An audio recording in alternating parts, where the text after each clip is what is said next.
From Idaho's First News, this is Southern Idaho's local sports with Alexa Tieu. Well, for the next few days, we'll continue to catch up with former Magic Valley athletes who've returned for the summer. Our next athlete helped the Wood River ladies to their first ever state basketball trophy, and now she hoops it up at the Division I level. Along with playing more basketball, Kelsey's new conference features all sorts of former Magic Valley stars, so it should be fun for her to face some of her former opponents once again. Well, our next athlete was a thorn in the side of the Great Basin opponents during her prep days.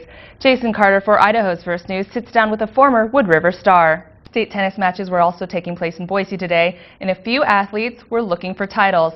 Turning to Major League news, Alex Rodriguez's representatives and Major League Baseball are negotiating a deal on a suspension rather than a ban from the game.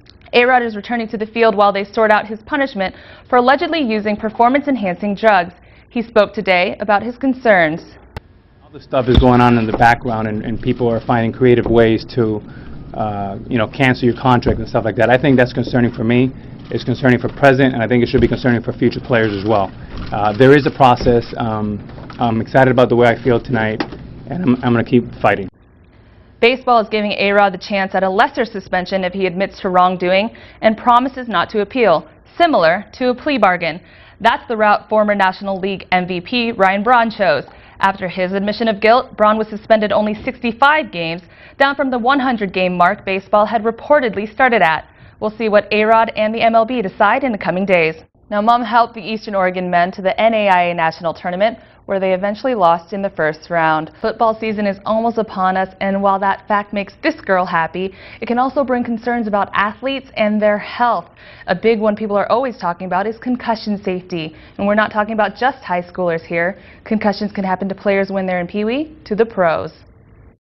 Some helmet manufacturers say that this is concussion proof. Well, really, there's no helmet that can prevent a concussion. An important message Teresa Prine is conveying. She just attended a nationwide conference where concussions were the key topic of discussion. Getting a concussion can occur at any time, but Prine says it's important to teach children about safety early on. There's a lot of discussion out there about trying to avoid impact for kids that are under the age of 14 or 15, and basically putting a 9 to 10-year-old out and practicing with no contact, and then having a game situation where they're having contact, they're actually getting more injuries, and the injuries are more serious because they're not learning the proper techniques for hitting. It would be nice to put our helmets on, but we can't. So we just try to educate our guys and keep their head out of it. The football coaching staff at Twin Falls High School has been teaching young players the fundamentals of the game. The Bruins football camp for kids in the 5th to 9th grades just completed its 7th summer session. The research out there basically shows that between the ages of 9 to 14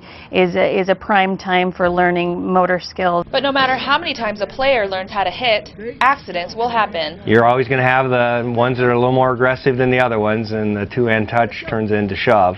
If you recognize that one of your athletes is not acting right, they were hit pretty hard, you better refer them to the proper personnel, let them get checked. And there's no point in taking chances when it comes to student athletes. There's that old saying, if in doubt, sit them out.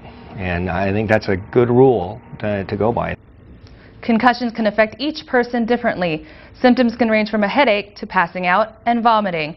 Experts say parents should just look at the changes in their athletes' behavior. If it seems like it's irregular, have your kids see a doctor.